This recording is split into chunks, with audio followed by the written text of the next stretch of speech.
স্বপ্নে সহবাস করতে দেখলে গুনাহ হবে কিনা, শুধুমাত্র স্বামীকে দেখানোর জন্য পুরুষের পোশাক পরা যাবে কি, মাগরিবের সময় ঘুমিয়ে বা শুয়ে থাকা বা খাওয়ার বিধান সম্পর্কে জানতে চাই, মুরগি একাই জবাই করতে পারবে কি না কারো হেল্প ছাড়া, অতীতের গুনাহ কিভাবে পানা চাইব, স্ত্রীকে গর্ভবতী অবস্থায় সহবাস করা যাবে কিনা, খাটের উপর দাঁড়িয়ে নামাজ পড়া যাবে কিনা, স্বামীর অনুমতি ছাড়া নিজের টাকা কি দান করা যাবে, নামাজে তেলাওয়াতে ভুল হলে কি সেজদা দিতে হবে, যে ঘরে সূরা বাকারা পড়া হয় সে ঘরে জিন শয়তান প্রবেশ করতে পারে না, এটা কি সঠিক, যদি সঠিক হয় তবে সূরা বাকারা কতটুকু পড়তে হবে, চোখে সুরমা লাগানো কি সুন্নাত, আর সুরমা লাগানোর পর যদি অজু করি সুরমার কালার থেকে যায় এতে কি অজু হবে, ভূমিকম্পের সময় যদি কেউ নামাজে থাকে তাহলে এই অবস্থায় তার কি করা উচিত।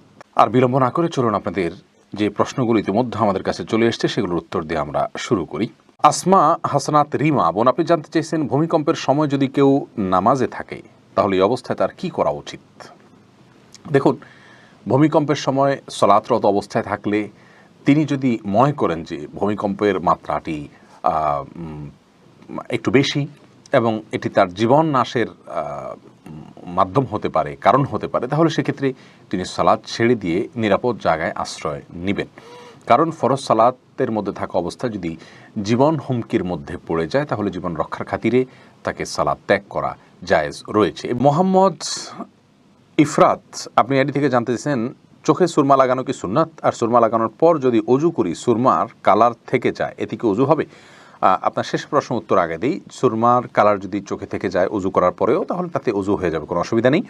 আর চুরমা লাগানো সুন্নাত, জি সুরমা লাগানো সুন্নাত, সুরমা যেন অরিজিনাল হয়, স্বাস্থ্যসম্মত হয়, ক্ষতির কারণ না হয় সেদিকটা খেয়াল করা উচিত। তবে সুরমা লাগানো সুন্নাত, রাসূল আকরাম সাল্লাল্লাহু আলাইহি ওয়াসাল্লামের হাদিসে সুরমা লাগানোর কথা স্পষ্টভাবে বর্ণিত হয়েছে।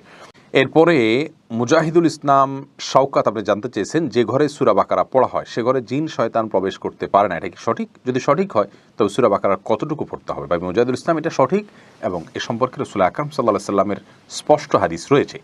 সূরা বাকারা যদি তেলাওয়াত করা হয় কোনো বাসায় সেখানে জিন শয়তান প্রবেশ করে না, এক্ষেত্রে কতটুকু তেলাওয়াত করবেন, এর উত্তর হলো যে আপনি তেলাওয়াত করতে থাকবেন শুরু থেকে শেষ পর্যন্ত, কোনো লিমিটেশন নাই যে এত আয়াত পড়বেন, যত বেশি পড়বেন বারবার পড়তে থাকবেন, নিজে পড়তে না পারলে তেলাওয়াত রেকর্ডকৃত তেলাওয়াত চালু করে রাখবেন, যদি অনেক উলামা একরাম সেটিকে যথেষ্ট নয় বলেছেন, কিন্তু আমরা দেখেছি রেকর্ডকৃত তেলাওয়াত চালু করে রাখলেও বাসা বাড়িতে জিনের উপদ্রব কমে যায়, মানুষ অনেকটা সুরক্ষিত হয়ে যায় আলহামদুলিল্লাহ। এরপরে আব্দুল্লাহ মাহমুদ জানতে চেয়েছেন ইউটিউব চ্যানেলে নামাজে তেলাওয়াতে ভুল হলে কি সেজদা দিতে হবে। দেখুন, নামাতে যদি তেলাওয়াতে ভুল হয় তাহলে সেজদা দেওয়ার ব্যাপার নাই, আপনার ভুলটা হয় অর্থ বিকৃত হওয়ার পর্যায়ের ভুল হবে না, তাহলে তো কোনো অসুবিধাই নেই। আর যদি অর্থ বিকৃত হওয়ার মতো ভুল হয় সেক্ষেত্রে আপনি 3 আয়াত বা যতটুকু না পড়লে নয় এতটুকু পড়ে ফেলেছেন, তারপরে যদি ভুল হয় তাহলে ইনশাআল্লাহ সেখানে আপনার সালাত হয়ে যাবে। কোনো কোনো ক্ষেত্রে অর্থ বিকৃত হওয়ার মতো ভুল যদি হয় তাহলে সেক্ষেত্রে আপনার সালাত হবেই না, সেজদা সাহুতে এটি কুলাবে না। হাফিজা খাতুন রূপা, আপনি জানতে চেয়েছেন স্বামীর অনুমতি ছাড়া নিজের টাকা কি দান করা যাবে।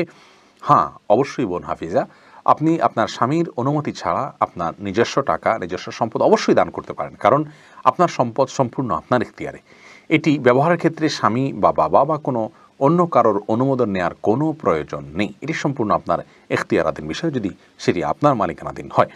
তবে সাংসারিক জীবনে সুখ শান্তির জন্য আপনার স্বামীর সাথে পরামর্শ করে নেওয়া ভালো, যদি স্বামী আপনার বিচক্ষণ হন, সুপরামর্শক হন, আপনার হিতাকাঙ্ক্ষী হন, তাহলে সেক্ষেত্রে তার সাথে পরামর্শ করে কাজ করা অবশ্যই কল্যাণের হবে।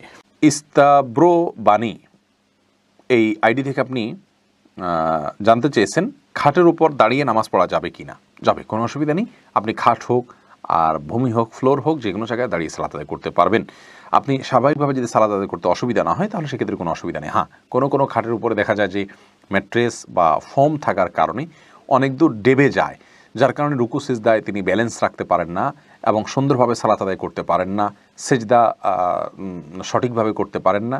এরকম যদি হয় তাহলে সেক্ষেত্রে তার জন্য খাটে দাঁড়িয়ে সালাত আদায় করা উচিত হবে না, এটা কমপক্ষে মাকরু হবে, অপছন্দনীয় হবে, তবে সালাত হয়ে যাবে। যেহেতু সালাত স্বাভাবিকভাবে করতে তার অসুবিধা হয়, শরীরে ব্যালেন্স ঠিক রাখতে পারে না, রুকু সিজদা যথাযথভাবে করতে অসুবিধা হয় এবং মনোযোগও ব্যাঘাত সৃষ্টি হয়, যার কারণে এরকম জায়গায় সালাত আদায় করা উচিত নয়। আর যদি এতটা নরম না হয় তাহলে সেক্ষেত্রে সাধারণ খাটে বা চকিতে সালাত আদায় করতে কোনো অসুবিধা নেই। শাহাদাত হোসেন সবুজ, আপনি জানতে চেয়েছেন স্ত্রী কে গর্ভবতী অবস্থায় সহবাস করা যাবে কি না? জি, স্ত্রী গর্ভবতী থাকলে সে অবস্থায় সহবাস করাতে কোনো নিষেধাজ্ঞা নেই। এমডি লিঙ্কন, আপনি জানতে চেয়েছেন শোবার বিছানায় নামাজ পড়া যাবে কি না? উত্তর হলো যাবে। একটু আগে আমরা বলেছি, যদি খুব বেশি নরম হয়, এত নরম হয় যে সেখানে শরীরের ভারসাম্য রক্ষা করা কঠিন হয়ে যায়, তাহলে সেক্ষেত্রে সেটি নিষিদ্ধ। আর না হলে সাধারণ অবস্থায় এটি জায়েজ রয়েছে। জায়গাটি পাক থাকাটা হলো মূল বিষয়। এরপরে ফারিয়া ইসলাম জানতে চেয়েছেন কোরআন মজিদ কি শুয়ে শুয়ে পড়া যাবে?